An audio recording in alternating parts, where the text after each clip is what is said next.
Querida teleaudiencia, como cada 8 días estamos al aire.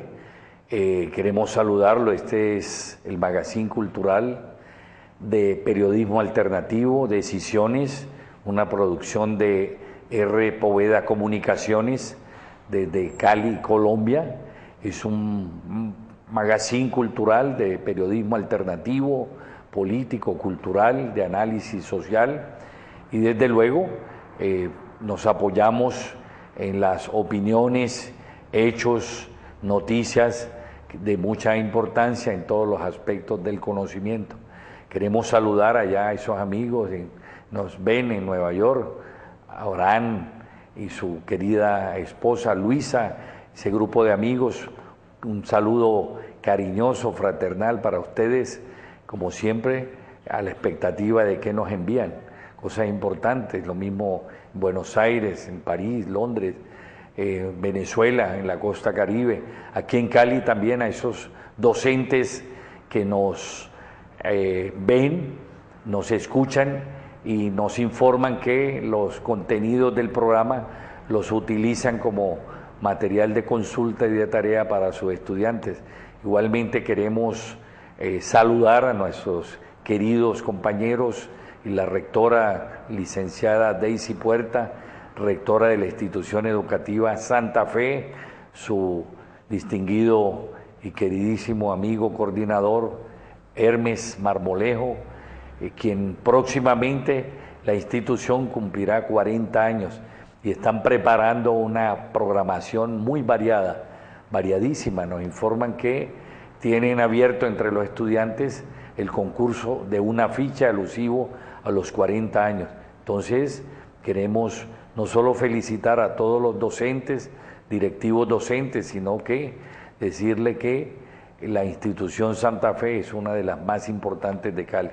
Bueno, tenemos que recordarles que nos están viendo por Real Audio, www.canalccali.com, www.canalccali.com. También nos pueden ver directamente, como lo están haciendo ahora, por el canal 12 de Global Televisión, canal C, canal 12 de Global Televisión, y también pues por el canal 112 de Cali TV, y es un programa que va de 11:30 a 12:30 y repetición los domingos a las 2. Queremos también agradecer mucho a nuestros controles Edinson y don Jaime y nuestro editor Pablo Federico, quienes se preocupan para que técnicamente este programa sea óptimo. Tenemos que decirles que este presentador, Rodolfo Poveda, director y presentador, director de R. Poveda Comunicaciones. Bien, nuestro programa tenemos que iniciarlo con unas notas de condolencia, el sensible fallecimiento del distinguido caballero Jairo Ortiz, hermano de un grupo de educadores, entre ellos el doctor y licenciado en Ciencias Sociales Diego Ortiz, quien falleció desafortunadamente un día antes de cumplir los 58 años. Para la familia Ortiz, el queridísimo colega doctor Diego Ortiz Chaparro, las condolencias de este magazine cultural. También queremos informar y nos solidarizamos con el fallecimiento del distinguido jurista, profesor catedrático, maestro, del cual tuve el honor de ser su alumno, el doctor Alcibiades Paredes, por muchos años profesor del Departamento de Sociales de la Universidad Santiago de Cali. Y saludamos a Pablo Federico, nuestro editor, que hace feliz arribo a estos estudios. Él es el encargado de la edición, preparación de los materiales junto con el personal técnico. Pero queremos decirle a los amigos y familiares del doctor Alcibiades Paredes que estamos solidarios con él, sentimos mucho y pronto haremos una campaña para editar los textos traducidos del alemán, del francés, lenguas que manejaba y también los textos políticos que escribió durante toda su vida. Además, fue un colaborador de diferentes publicaciones nacionales e internacionales.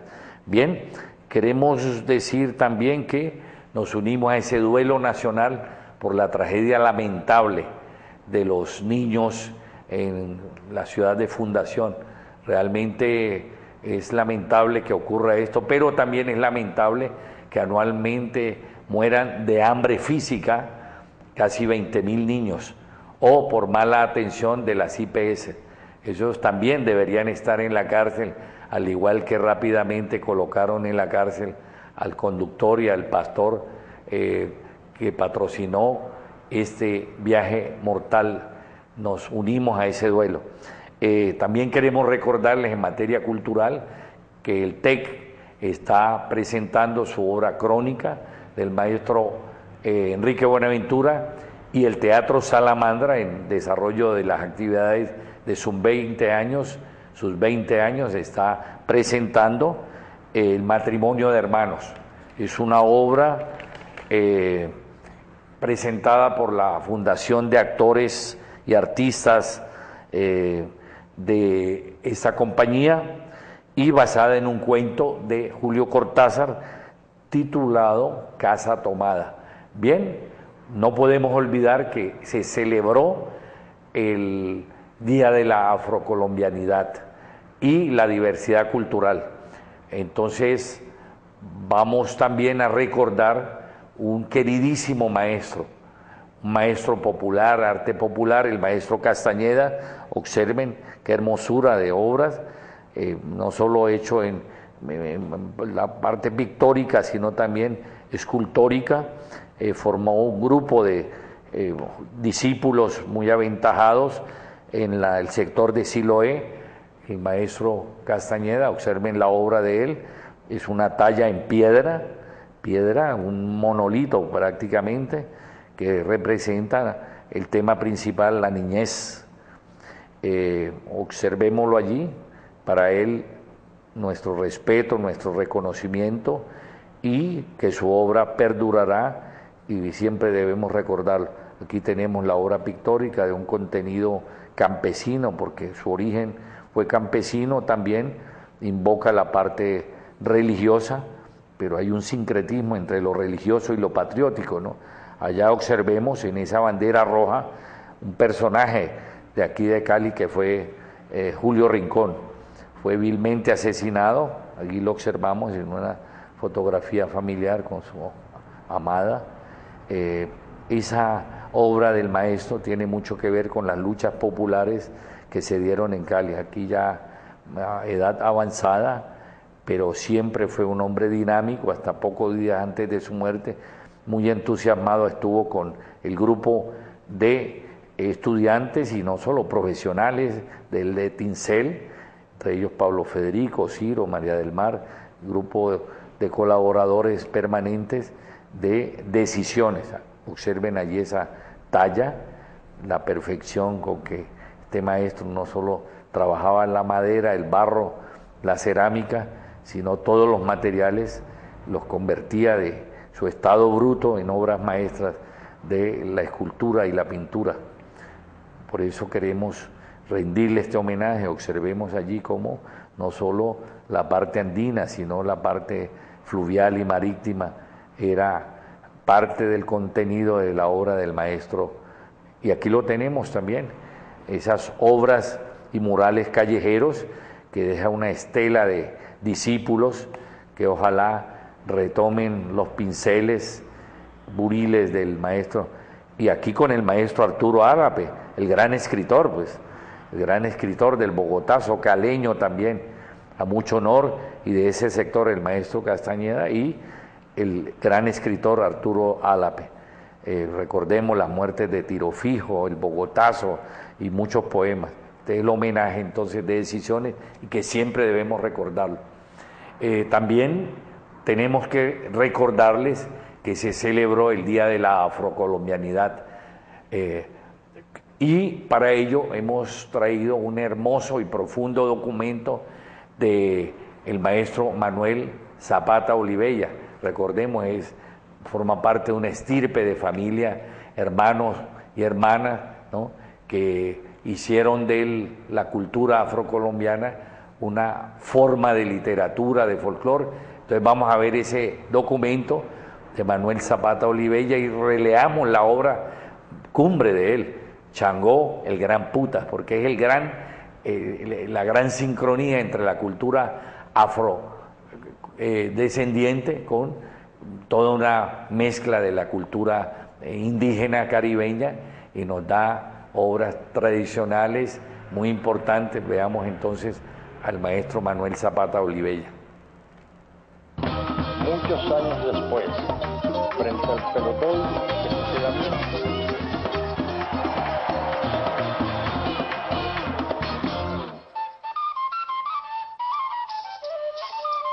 a mí comenzó a tirarme la pasión vagabunda por la lectura de vagabundos como Jack London, vagabundos como Don Quijote de la Mancha.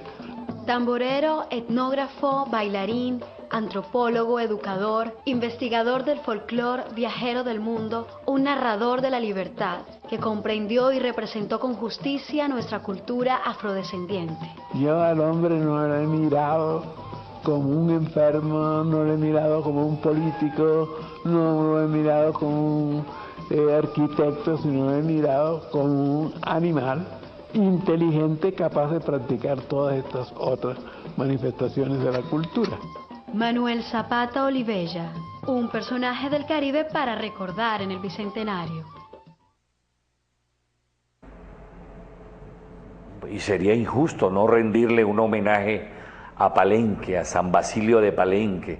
Recordemos que San Basilio de Palenque fue el primer bastión de la libertad en la Nueva Granada, y la figura de Benco Biojó y toda esa estirpe de negros luchadores que apoyaron posteriormente, y no solo apoyaron, sino que se comprometieron personalmente en la lucha libertaria y en esa marcha triunfal que desde Cartagena emprendió Bolívar para darle la libertad a 5 naciones y crear las bases de lo que hoy es UNASUR y la posibilidad de una comunidad suramericana frente a los otros grupos de poder. Veamos entonces este hermoso documento sobre Palenque, San Basilio de Palenque.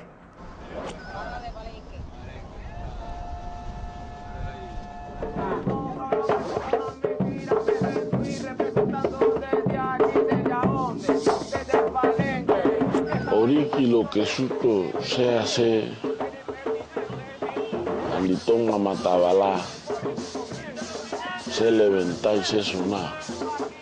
Suto Angalá, ese fecha, pase ese Oriki, porque andiese fecha, suto se cola que ver a lo que gente 3 suto y pielangán de suto, malao como animao, pa suto tan de un pate como suto que levanú. De manera de macaneándolo pagualá y patén ese lengua cumatilo lo que suto tenga que ande ese pitotiela.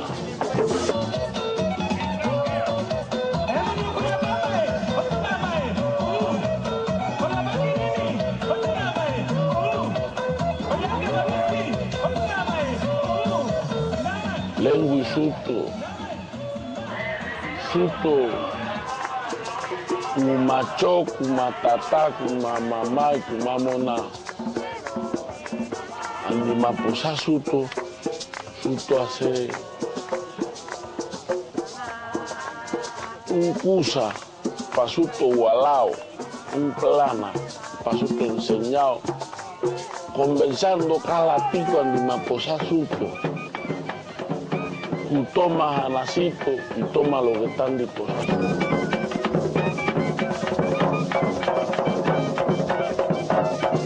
En el contexto interno de Palenque nos prohibían hablar la lengua palenquera porque yo temía que con el pasar del tiempo, cuando el palenquero fuera a estudiar fuera de esta población, no se burlaran de él por su habla.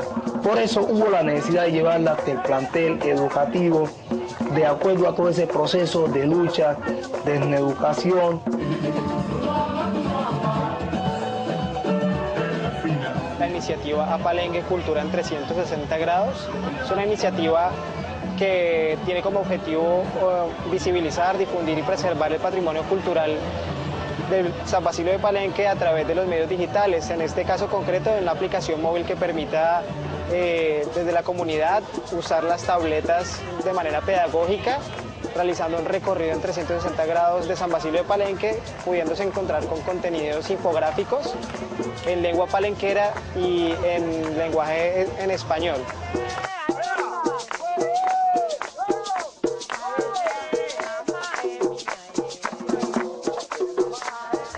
La idea nace porque en San Basilio de Palenque ya se han venido desarrollando contenidos digitales, piezas sonoras a través de los grupos de hip hop locales, piezas audiovisuales a través del colectivo de comunicaciones, y es una manera también de que el trabajo de ellos y de ellas pueda encontrar un canal de visibilización total y que esté al alcance de la mano para aquellos que estén interesados en los proyectos locales.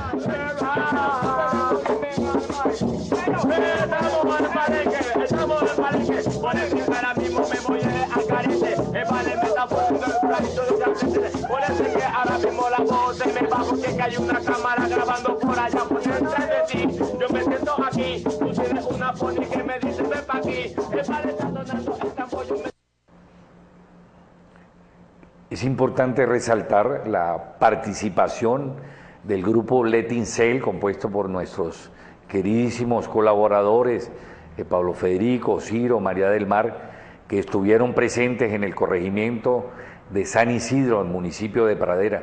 Allá elaboraron un trabajo pictórico, porque ellos, como diseñadores gráficos y comunicadores, sienten el compromiso de llevar el arte y la cultura a las instancias populares, sociales, como una posibilidad de expresión comunitaria. Veamos entonces en qué consistió este trabajo en el corregimiento de San Isidro, municipio de Pradera.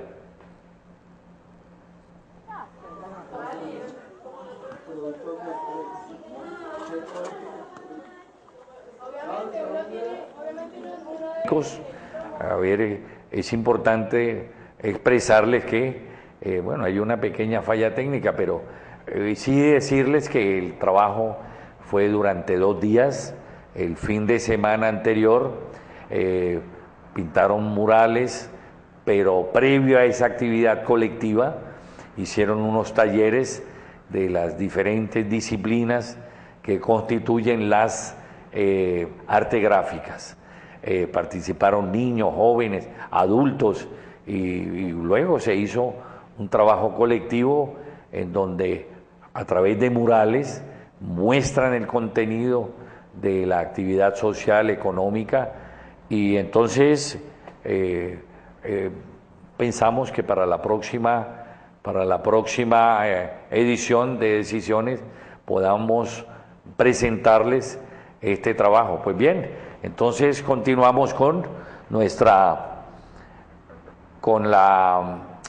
un documento que hemos preparado sobre lo que tiene que ver con la parte económica, política. Vamos a mirarlo, pero que nos sirva de reflexión, ¿no?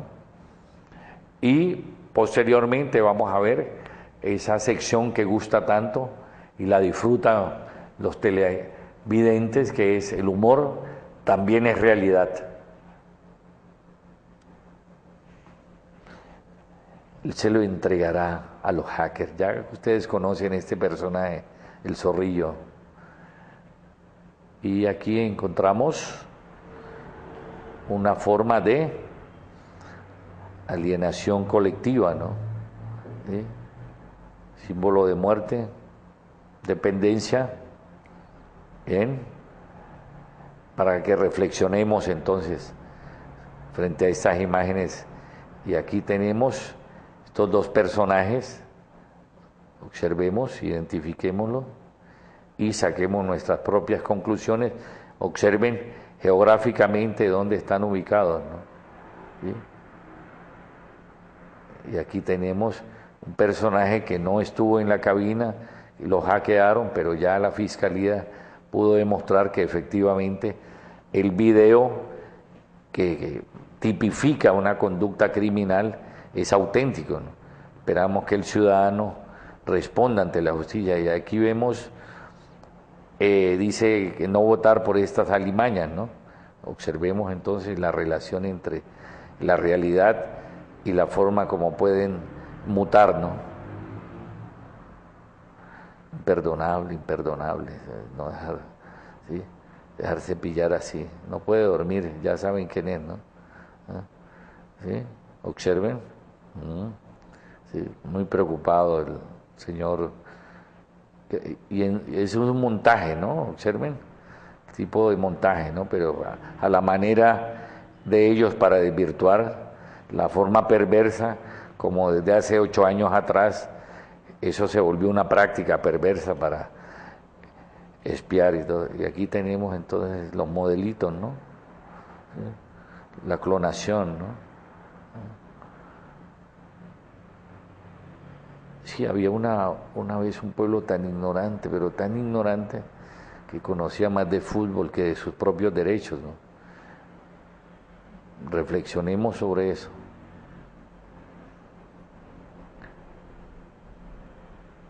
Y aquí tenemos personaje de campaña, ¿no?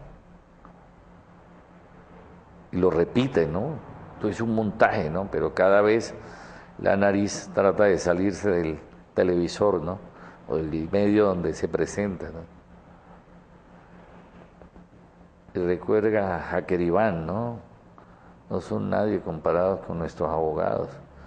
Expresidente candidato, ¿no? Muy bien. La línea, ¿no? Sí, y entonces aquí observemos el mensaje. Yo ya no creo en mis políticos, sí, porque no han sido capaces de acabar de cumplir la promesa de acabar con el campo, ¿no? Muy bien. Y aquí tenemos un par de vencedores, ¿no? Identifiquémoslo.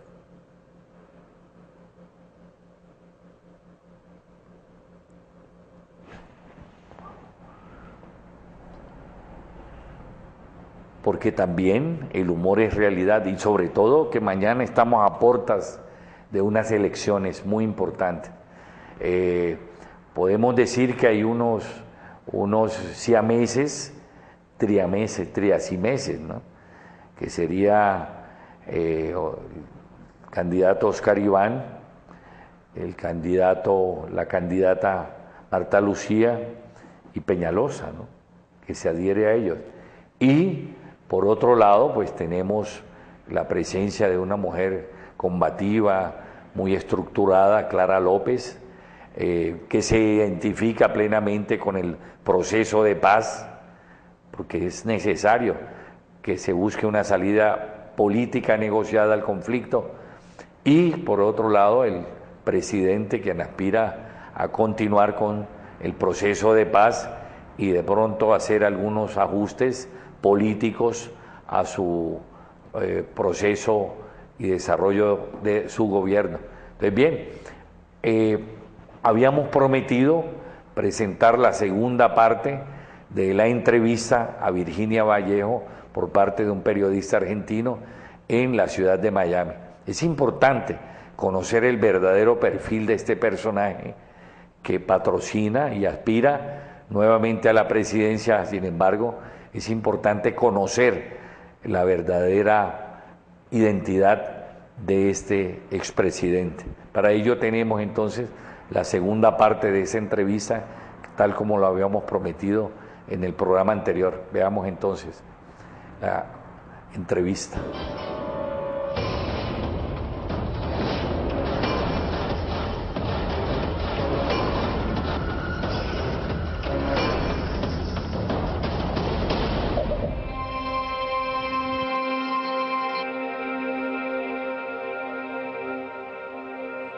Encontrarme con Virginia Vallejo resultó difícil. Al caminar junto a ella me di cuenta que estaba frente a una de las pocas testigos con vida de la historia más negra y cruel de Colombia.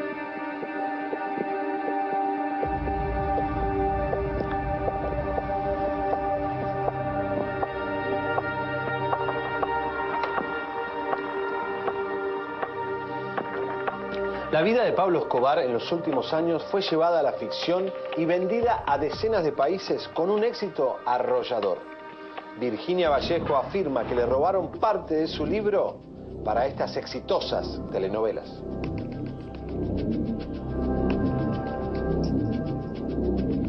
O sea que por eso en esa telenovela, por ejemplo, tratan tan bien a Jorge, porque era el socio de los Santo Domingo, imagínate. O sea, que son los del canal. Vos decís que dentro de las novelas que nos vendieron hay manipulación para, no dejar tan mal a algunos personajes familiares. Algunos personajes como los Ochoa, que eran los socios de Pablo.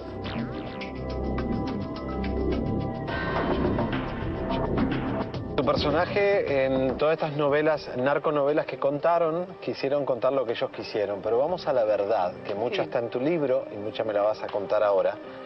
¿Quién era Virginia Vallejo cuando llega a la Hacienda Nápoles? Era una gran periodista y una personalidad de Colombia.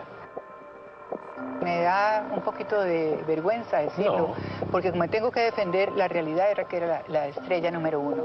Voy con mi novio, Aníbal era el hombre más sexy de Colombia. Era guapísimo, no tenía plata ni nada de eso, y me había dejado mi esposo argentino, y entonces me iba a casar con Aníbal Turbay, que era sobrino del presidente Turbay. Pero se había divorciado de Florencia Borrero, y Florencio se había casado con Carlos Ardila de RCN, la del Capo. Correcto. Entonces, los niñitos estudiaban en Le Rosé, en Suiza, y entonces el cantautor, que es su raza, que vive ahí, está todo en Facebook, organizó un paseo para que los niños que venían de vacaciones, que estudiaban en Le Rosé, en Suiza, a conocer un zoológico. Y mandaron un avión, y entonces Aníbal dijo, bueno, porque a mí me interesa de pronto vender helicópteros Agusta, porque era amigo del conde Agusta, que tiene, que fabrica helicópteros. Entonces fuimos porque los niños querían conocer el zoológico, porque Aníbal quería de pronto vender helicópteros, y mandaron un avión, y yo me fui con como 20 personas, con mis amigos míos, con los mejores amigos de Aníbal y mío. Siempre hay un comienzo para una historia de amor. El primer encuentro que marca el camino de una relación. Llegaba el momento de preguntarle a Virginia cómo conoció a Pablo. Y yo me fui con como 20 personas, con mis amigos míos, con los mejores amigos de Aníbal y mío, que nos invitaron a todos. Llegamos a esa hacienda. La hacienda de Pablo Escobar. Pues era una hacienda de un político, punto. Nos invitaron a pasar un fin de semana, y ese primer día yo no conocí a Pablo, ni al dueño del rancho, porque el político no había llegado. Entonces pasamos la noche ahí con todos mis amigos, y nos atendían mucho, y era un caserón grandototote, pero sin ningún refinamiento. O sea, no le veías glamour a la casa. No, era para nada. Poderosa, pero no glamour. No, mira, yo conocía las haciendas primero de mi familia, y antes de que se arruinara mi padre. Al día siguiente, cuando veo el zoológico y veo las dimensiones de esa cantidad de tierra, fue que digo, wow, esto realmente no es de un político común y corriente. Esto es de alguien que realmente tiene mucho dinero. ¿Y cuándo fue la primera vez así, que dentro de la hacienda, yo lo sé, pero que no se lo cuentes al público aquí de Miami, que vos ves por primera vez a Pablo?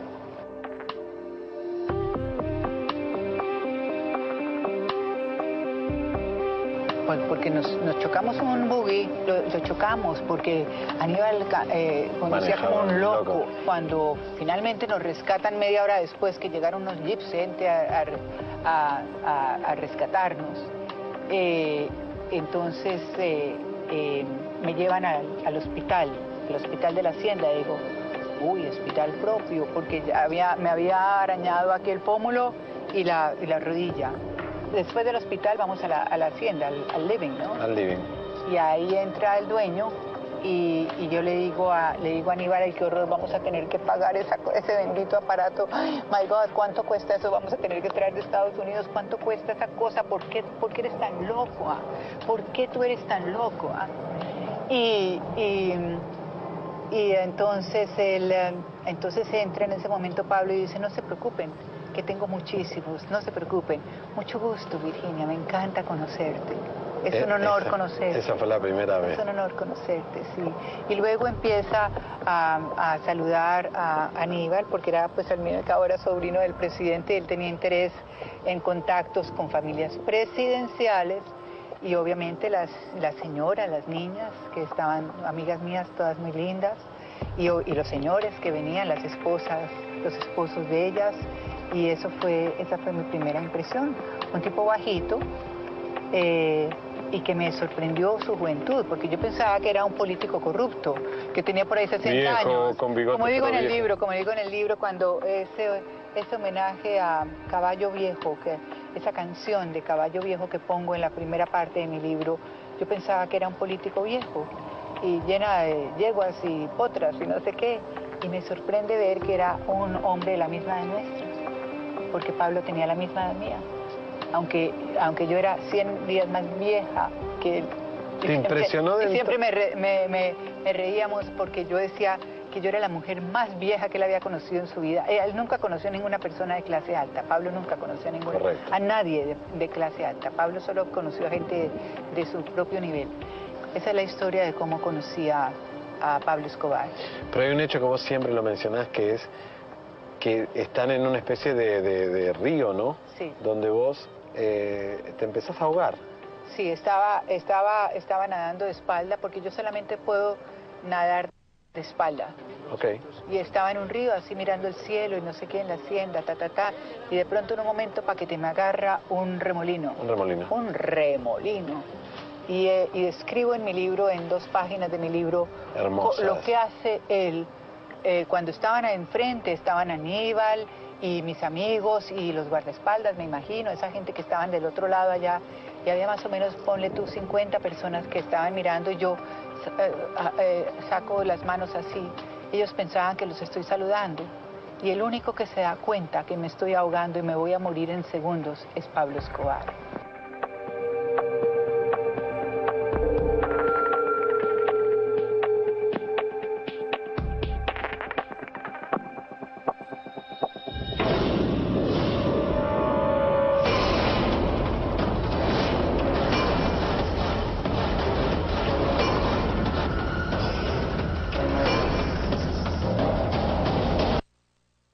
Bueno, el próximo programa complementaremos este documento con unas entrevistas que se le han hecho a varios personajes que conocieron la etapa de el expresidente Álvaro Uribe como gobernador, como director de la Aeronáutica Civil, y como dice irónicamente en la carta de amor que hace Daniel Samper Ospina con respecto a la carta de amor que le envía Álvaro Uribe en su juventud a Clara López, ¿no?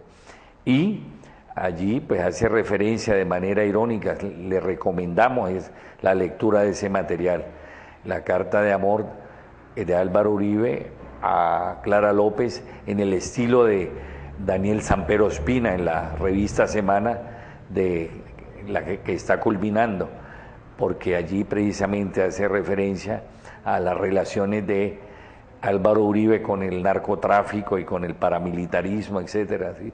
Bueno, pero ya tenemos listo el documento sobre la actividad que hicieron nuestros jóvenes colaboradores de Decisiones en el corregimiento de San Isidro, en el municipio de Pradera.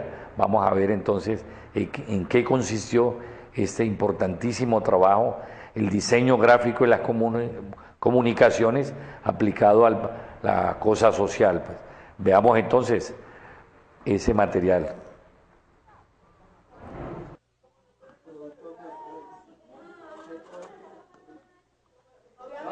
Obviamente uno debe tener y promover, no puede ser consecuente, no debe ser consecuente. Eso es otra cosa. Pero si el debate se va a ese nivel, pues entonces precisamente no, lo mejor es necesitar. No podríamos comer nada,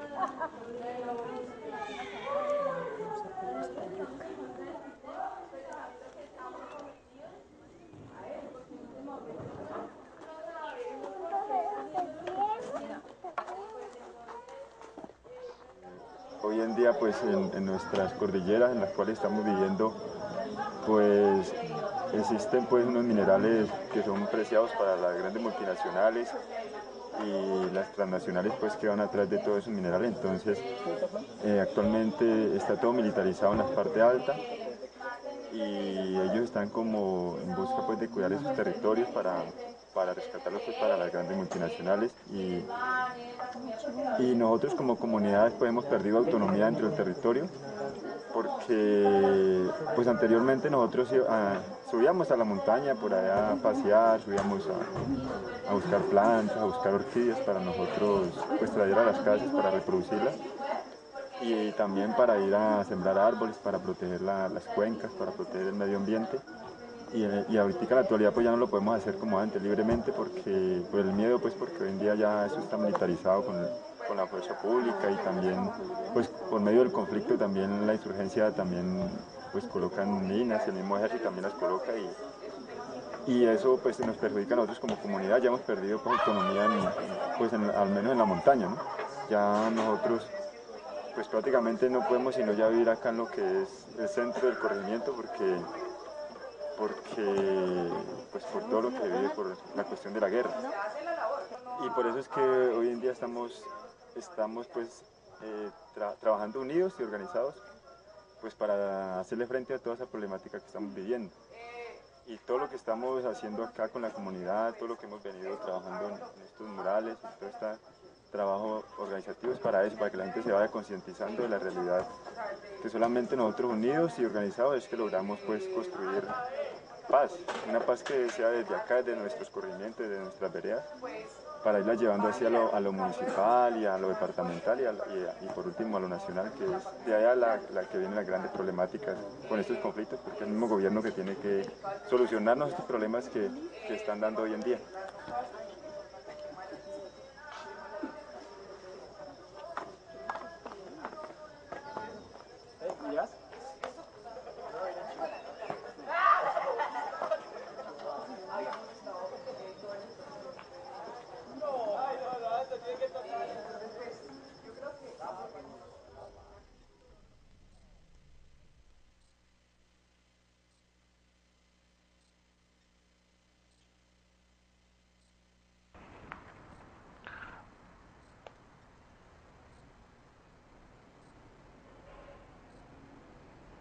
Bien, este es el hermoso trabajo que realizaron estos jóvenes diseñadores gráficos y comunicadores, el compromiso de llevar el arte y la cultura a la actividad social, cognitiva de una región deprimida, víctima de la violencia, como es el corregimiento de San Isidro en el municipio de Pradera. Habíamos prometido también presentar un estudio muy serio, objetivo, sobre la importancia del proceso que se adelanta en Venezuela, construyendo el socialismo del siglo XXI. Pues bien, vamos con un sentido pedagógico a presentar este documento. Es un estudio serio que demuestra que una cosa es la realidad en Venezuela y otra cosa es la realidad tergiversada que los grandes medios de comunicación al servicio de las multinacionales presentan para distorsionar y desinformar. Observemos. Al igual que nosotros, ustedes también deben haber oído que algo está pasando en Venezuela estos días. Y como siempre sucede en estos casos, nos inundan las informaciones de medios privados con sus propios intereses. Ha comenzado el mismo refrán de siempre, con conceptos hechos para darnos miedo y no para informarnos. Surgen enseguida las grandes palabras: represión, dictadura, censura. Pero como ya estamos acostumbrados a leer los intereses de la oligarquía, de los banqueros y muchas veces del imperio norteamericano detrás de estas noticias, vamos a tratar de tener una lectura más profunda y entender lo que realmente está pasando en Venezuela. Es muy importante tener una mirada geopolítica. Lo primero que tenemos que saber es que Venezuela tiene las más grandes reservas de petróleo conocidas en el mundo. Pero entenderemos mucho mejor lo que está pasando en Venezuela si damos una mirada a su vecino del norte, a los Estados Unidos. La sociedad estadounidense es una de las sociedades más consumidoras de los derivados de petróleo en el mundo. Primero que nada, en lo referente a la gasolina. Los Estados Unidos tienen la más alta tasa de carros por habitante en el planeta. Y obviamente hay otros derivados, como los plásticos, la ropa, los cosméticos. Para sostener esta sociedad dependiente del petróleo, Estados Unidos tiene que importar 60 de cada 100 barriles que consume. Tratemos de tener una mirada un poco más amplia. ¿De dónde viene el petróleo que se consume en Estados Unidos? Y en este sentido, el Medio Oriente es una zona clave. Estados Unidos importa una parte importante de su petróleo de Arabia Saudita, Qatar y los Emiratos Árabes Unidos. Y con estos aliados se han lanzado en una estrategia para tener una hegemonía política de la zona. Es así que son estos intereses energéticos, tanto en gas como en petróleo, que están detrás de la guerra de Irak, de la violencia actual en Siria, de la ocupación en Palestina y de la intervención en Libia. Ahora bien, una vez que hemos visto todo esto, un simple cálculo nos permitirá ver por qué Venezuela es tan importante para los Estados Unidos. El petróleo que viene del Medio Oriente pasa por el estrecho de Hormuz y sigue su camino por el sur de África hasta llegar a Texas.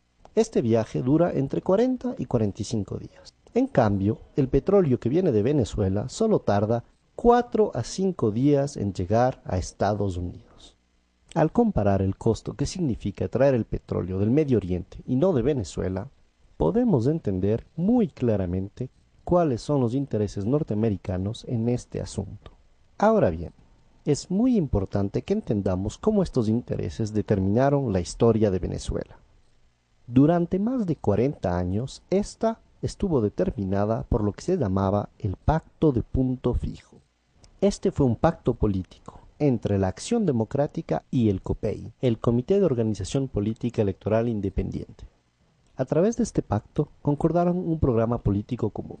Lo único que cambiaba es que iban alternándose el uno y el otro según las elecciones. Estos dos partidos de derecha secuestraron totalmente la democracia venezolana por más de 40 años, defendiendo únicamente los intereses de la oligarquía y dejando al pueblo venezolano sin ninguna representación. Eso sí, lo que se garantizó durante esos 40 años fue un petróleo a buen precio para los Estados Unidos. Esto causó mucho malestar en el pueblo, que comenzó a manifestarse cada vez más fuerte. En febrero y marzo de 1989, estas manifestaciones llegaron a su auge hasta lo que se llamó el Caracazo. Este hito tristemente histórico para Venezuela significó la orden del gobierno venezolano para disparar sobre los manifestantes. Murieron más de 3.000 personas en una semana. Entre los mandos militares que se negaron a disparar sobre los manifestantes durante el Caracazo, se encontraba uno muy particular, el comandante Hugo Chávez Frías. Luego de haber tratado de derrocar a este régimen asesino de la oligarquía a través de una rebelión militar que no funcionó, el comandante Chávez se presentó a las elecciones y fue así que fue electo en 1998 presidente de la República de Venezuela. El gobierno del comandante Chávez significó un cambio histórico para los venezolanos y venezolanas. Primero que nada por el enorme reforzamiento de la democracia en el país. Se comenzó refundando de forma democrática todas las instituciones del Estado a través de una asamblea constituyente. En los 15 años que lleva la Revolución Bolivariana, se han dado la cifra increíble de 19 elecciones, de las cuales 18 han sido ganadas por el proceso revolucionario. Este proceso de democracia representativa permanente ha sido además complementado por un fortalecimiento de la democracia participativa en Venezuela. Los avances fruto de las políticas sociales han sido igualmente muy importantes. La pobreza pasó de 54,2% en 1995 a 23,9% en el 2012. La mortalidad infantil disminuyó de 50%. La salud y la seguridad social suman actualmente el 21% del presupuesto del Estado venezolano. Las matrículas universitarias pasaron de 800.000 a 2.600.000 actualmente. Y Venezuela cuenta con 75 universidades públicas. Ya se ha erradicado el analfabetismo en todo el país. Obviamente, el imperio norteamericano, viendo que por primera vez en la historia un gobierno venezolano se ocupaba mucho más de su pueblo que de los intereses norteamericanos, y que el nuevo proceso de unión soberano y emancipador de América Latina amenazaba su hegemonía política, no se quedó con los brazos cruzados. En el 2002 apoyó claramente un golpe de Estado en contra del gobierno democráticamente electo de Hugo Chávez. Al haber fallado este intento gracias a la movilización popular, fomentaron un sabotaje económico a través de un paro petrolero con el apoyo de la oligarquía. Sin embargo, este nuevo intento de desestabilización también fracasó. Es así que tenemos que entender que lo que está pasando en Venezuela es un nuevo proceso de desestabilización. Lo único que ha cambiado es que esta vez es una nueva estrategia, lo que llamamos el golpe suave. El primer paso es la guerra económica. Por más de que se han hecho ya muchos cambios en la economía venezolana, el país sigue dependiendo muchísimo de las importaciones para satisfacer sus necesidades básicas. Y la misma oligarquía que creó históricamente esta situación está tratando de aprovecharse ahora de ella. Por un lado, algunos de los industriales ligados con la oligarquía que quiere acabar con el proceso bolivariano están tratando de crear escasez de productos básicos para crear descontento popular. Y por el otro lado, algunos sectores importadores que también quieren acabar con este proceso están especulando con los dólares en vez de utilizarlos para importar productos de necesidades básicas para el país. Esto demuestra una vez más el cinismo de la oligarquía venezolana dispuesta a todo para volver al poder. Muy bien, ahora veamos el segundo y tal vez el más importante de los ejes del golpe suave. Este es el de la manipulación mediática. La oposición golpista venezolana tiene dos facetas. Una que se muestra pacífica y la otra que es claramente violenta. Y ciertos medios de comunicación, tanto en Venezuela como en el exterior, se han convertido en el eje central de esta estrategia de golpe suave al manipular de forma totalmente vergonzosa los hechos que están sucediendo en Venezuela. Ellos quieren hacer creer al mundo entero que el gobierno venezolano está reprimiendo duramente simples manifestantes pacíficos. Pero este guión ya lo conocemos y no caeremos tan fácilmente en esa trampa. Si miramos un poco la historia de estos últimos años en América Latina, nos damos cuenta que Estados Unidos y las oligarquías no se han quedado de brazos cruzados frente a los movimientos progresistas. Primero estuvo el fallido intento de golpe de Estado en Venezuela en el 2002. Desafortunadamente, en el 2010 el golpe de Estado en Honduras sí funcionó. Después le tocó el turno al Ecuador, donde por suerte el intento de golpe de Estado del 2010 fracasó. Pero esto no se acabó ahí. El gobierno paraguayo de Lugo no tuvo tanta suerte y en el 2012 fue derrocado por un golpe de Estado parlamentario. Finalmente, en el 2012 y recientemente en el 2014 también se han denunciado intentos de golpe de Estado en Bolivia. Esta vez en Venezuela la historia está tratando de repetirse, pero no dejaremos que esto suceda. Los pueblos latinoamericanos hemos aprendido mucho de nuestro pasado, y esta vez no dejaremos que ni el imperio norteamericano ni las oligarquías nacionales logren arrebatarnos el proceso de cambio en el que nos encontramos. Fuerza, compañeros venezolanos, no dejaremos que este golpe suave se realice.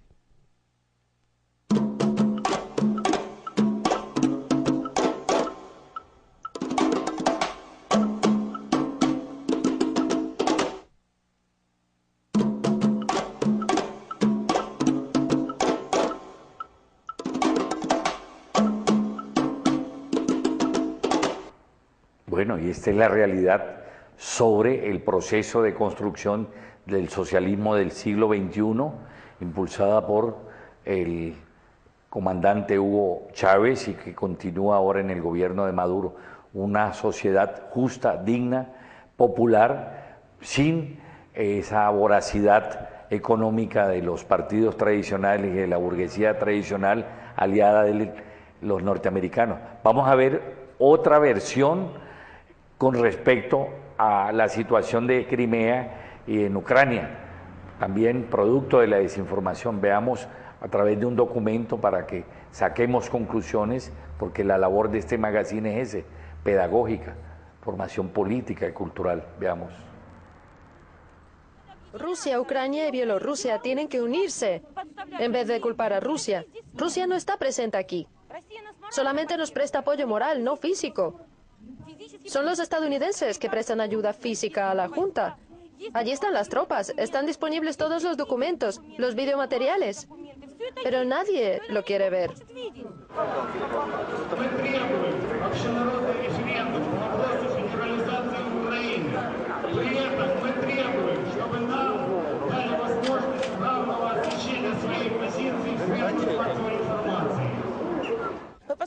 Miren cuánta gente viene a las manifestaciones, tanto estudiantes como jubilados, incluso veteranos de la guerra. Por la televisión dicen mentiras. Dicen que aquí traen rusos, pero ¿acaso es posible traer a tantos rusos al sureste ucraniano? En las protestas participan miles de personas. ¿Acaso han llevado a la mitad de la población rusa aquí? Ellos nos llaman extremistas. Siempre pedimos permiso para organizar manifestaciones pacíficas. Nos lo niegan. Resulta ser que los héroes de Maidán pueden ocupar edificios, asaltar bancos, asesinar a la gente, y a nosotros no nos permiten hacer manifestaciones pacíficas. Ven que no estamos armados y no llevamos máscaras. Solo exigimos una cosa: realizar un referendo para hacernos oír. No se puede obligar a 20 millones de personas a entrar en Europa y en la OTAN contra su voluntad.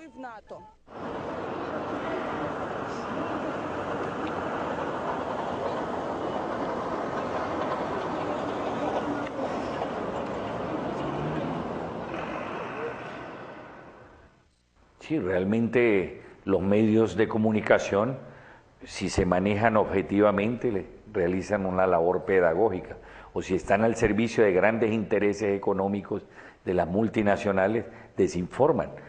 ¿Cómo es posible que el príncipe Carlos de Holanda, un parásito, se atreva a comparar a Putin con Hitler, ¿no? Eso es hacer uso de una gran ignorancia para desinformar y ponerse al servicio precisamente de los intereses norteamericanos y algunos países de la Unión Europea que todavía sueñan con los grandes imperios del siglo XVII y del siglo XVIII. Pues bien, este es Decisiones, el magazine cultural, periodismo alternativo. Es un periodismo cultural apoyado en las redes de medios alternativos, y recordemos, cada 8 días por el canal 12 de Global Televisión y 112 de en Cali, 11:30 a 12:30, y los domingos con repetición a las 2 de la tarde. Recordemos que mañana hay un compromiso importantísimo con la democracia real, no con la democracia de las chuzadas, los falsos positivos, las desapariciones, la corrupción, y que apoya precisamente la delincuencia de cuello blanco.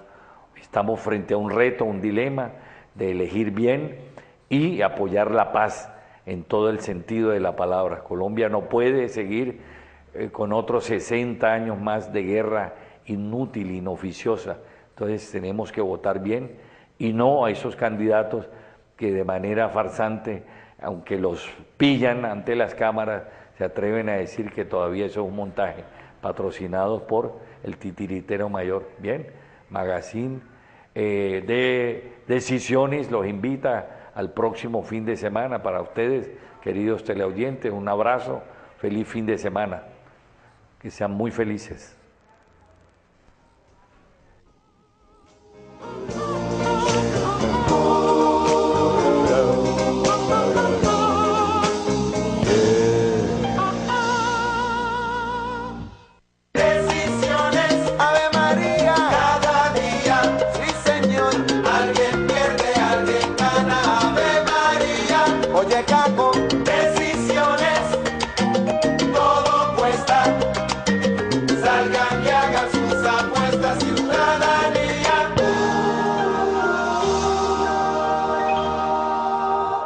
Igualmente queremos saludar a nuestros queridos compañeros y la rectora licenciada Daisy Puerta, rectora de la institución educativa Santa Fe, su distinguido y queridísimo amigo coordinador Hermes Marmolejo, quien próximamente la institución cumplirá 40 años, y están preparando una programación muy variada, variadísima. Nos informan que tienen abierto entre los estudiantes el concurso de una ficha alusivo a los 40 años. Entonces, queremos no solo felicitar a todos los docentes, directivos docentes, sino que decirle que la institución Santa Fe es una de las más importantes de Cali. Bueno, tenemos que recordarles que nos están viendo por Real Audio, www.canalccali.com, www.canalccali.com. También nos pueden ver directamente, como lo están haciendo ahora, por el canal 12 de Global Televisión, canal C, canal 12 de Global Televisión, y también pues por el canal 112 de Encali TV, y es un programa que va de 11:30 a 12:30 y repetición los domingos a las 2. Queremos también agradecer mucho a nuestros controles Edinson y don Jaime y nuestro editor Pablo Federico, quienes se preocupan para que técnicamente este programa sea óptimo. Tenemos que decirles que este presentador, Rodolfo Poveda, director y presentador, director de R. Poveda Comunicaciones. Bien, nuestro programa tenemos que iniciarlo con unas notas de condolencia, el sensible fallecimiento del distinguido caballero Jairo Ortiz, hermano de un grupo de educadores, entre ellos el doctor y licenciado. Obra del maestro tiene mucho que ver con las luchas populares que se dieron en Cali. Aquí ya a edad avanzada, pero siempre fue un hombre dinámico. Hasta pocos días antes de su muerte, muy entusiasmado estuvo con el grupo de estudiantes y no solo profesionales del de Tincel, entre ellos Pablo Federico, Ciro, María del Mar, grupo de colaboradores permanentes de Decisiones. Observen allí esa talla, la perfección con que este maestro no solo trabajaba en la madera, el barro, la cerámica, sino todos los materiales los convertía de su estado bruto en obras maestras de la escultura y la pintura. Por eso queremos rendirle este homenaje. Observemos allí cómo no solo la parte andina, sino la parte fluvial y marítima era parte del contenido de la obra del maestro. Y aquí lo tenemos también, esas obras y murales callejeros que deja una estela de discípulos que ojalá retomen los pinceles buriles del maestro. Y aquí con el maestro Arturo Álape, el gran escritor, pues, el gran escritor del Bogotazo caleño también, a mucho honor, y de ese sector el maestro Castañeda y el gran escritor Arturo Álape. Recordemos las muertes de Tiro Fijo, el Bogotazo y muchos poemas. Este es el homenaje entonces de Decisiones y que siempre debemos recordarlo. También tenemos que recordarles que se celebró el Día de la Afrocolombianidad, y para ello hemos traído un hermoso y profundo documento de el maestro Manuel Zapata Olivella. Recordemos, forma parte de una estirpe de familia, hermanos y hermanas, ¿no?, que hicieron de él la cultura afrocolombiana una forma de literatura, de folclore. Entonces vamos a ver ese documento, nos unimos a ese duelo. También queremos recordarles en materia cultural que el TEC está presentando su obra crónica del maestro Enrique Buenaventura, y el Teatro Salamandra, en desarrollo de las actividades de sus 20 años, está presentando El matrimonio de hermanos. Es una obra presentada por la Fundación de Actores y Artistas de esta compañía y basada en un cuento de Julio Cortázar titulado Casa Tomada. Bien, no podemos olvidar que se celebró el Día de la Afrocolombianidad y la diversidad cultural. Entonces, vamos también a recordar un queridísimo maestro, un maestro popular, arte popular, el maestro Castañeda. Observen qué hermosura de obras, no solo hecho en la parte pictórica, sino también escultórica. Formó un grupo de discípulos muy aventajados en el sector de Siloé. El maestro Castañeda, observen la obra de él, es una talla en piedra, un monolito prácticamente, que representa el tema principal, la niñez. Observémoslo allí, para él nuestro respeto, nuestro reconocimiento, y que su obra perdurará y siempre debemos recordarlo. Aquí tenemos la obra pictórica de un contenido campesino, porque su origen fue campesino también, invoca la parte religiosa, pero hay un sincretismo entre lo religioso y lo patriótico, ¿no? Allá observemos en esa bandera roja un personaje de aquí de Cali que fue Julio Rincón. Fue vilmente asesinado, allí lo observamos en una fotografía familiar con su amada. Esa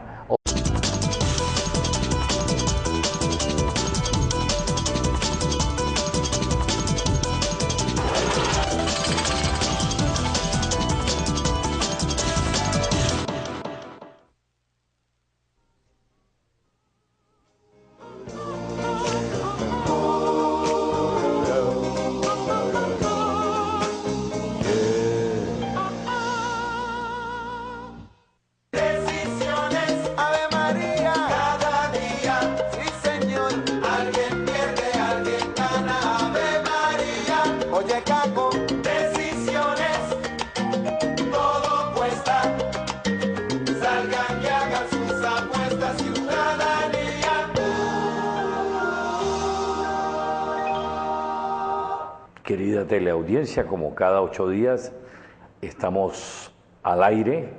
Queremos saludarlo. Este es el magazine cultural de periodismo alternativo, Decisiones, una producción de R. Poveda Comunicaciones desde Cali, Colombia.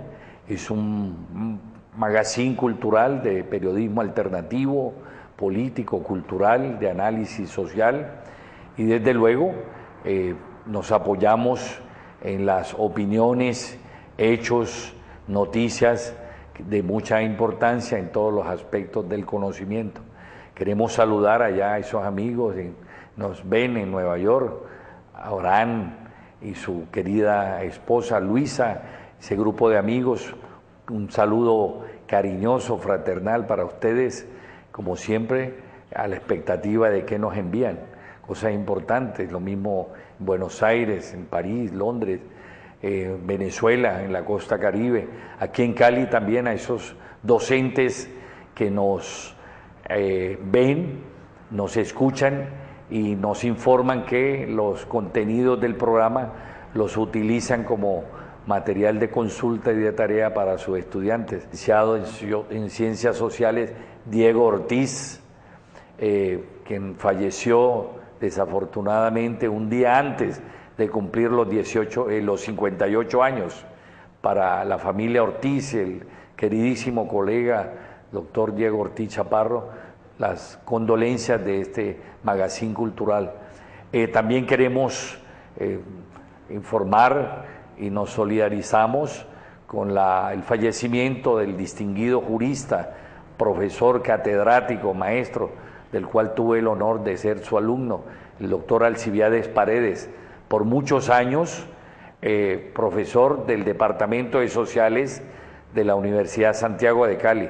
Y saludamos a Pablo Federico, nuestro editor, que hace feliz arribo a estos estudios. Él es el encargado de la edición, preparación de los materiales junto con el personal técnico. Pero queremos decirle a los amigos y familiares del doctor Alcibiades Paredes que estamos solidarios con él, sentimos mucho y pronto haremos una campaña para editar los textos traducidos del alemán, del francés, lenguas que manejaba, y también los textos políticos que escribió durante toda su vida. Además, fue un colaborador de diferentes publicaciones nacionales e internacionales. Bien, queremos decir también que nos unimos a ese duelo nacional por la tragedia lamentable de los niños en la ciudad de Fundación. Realmente es lamentable que ocurra esto, pero también es lamentable que anualmente mueran de hambre física casi 20.000 niños o por mala atención de las IPS. Ellos también deberían estar en la cárcel, al igual que rápidamente colocaron en la cárcel al conductor y al pastor que patrocinó este viaje mortal.